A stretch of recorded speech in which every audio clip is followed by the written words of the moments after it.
Your brain is hijacked. You think you're in control, but you're not.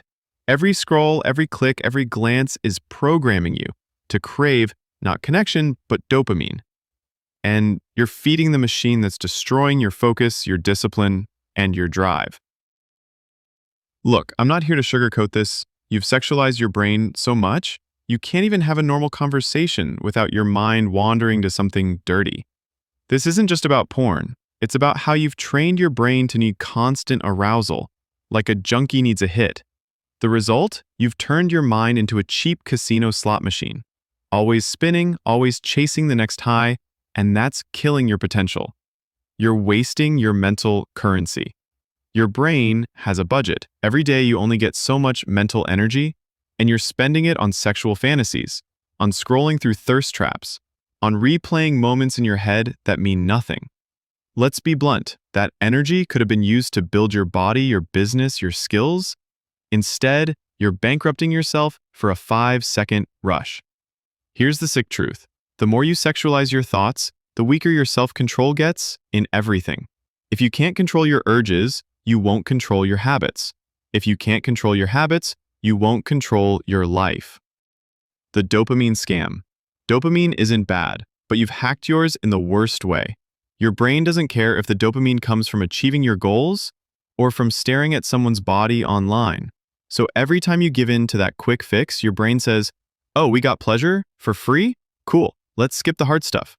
That's why you can't focus for more than 10 minutes. That's why your motivation dies before you even start. You've trained your brain to expect the reward without the work. Mindset shift. Stop feeding the monster. Here's where you start taking your brain back. Every time you feel the urge, see it for what it is, a parasite. It's not you, it's a craving you created, and you can starve it. Delete the accounts that bait you, stop just browsing on platforms that you know are traps, and for God's sake, stop searching for things you'll regret 2 minutes after.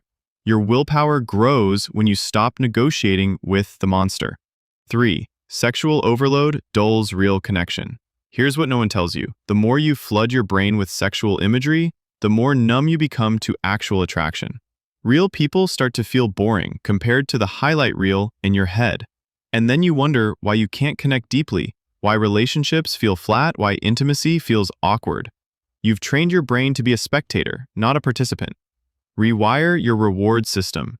This isn't just about quitting, it's about replacing. You need to get addicted to building, to progress, to challenge it. The rush you get from completing a brutal workout. The high of finishing something you said you'd do. The satisfaction of resisting an urge that used to own you.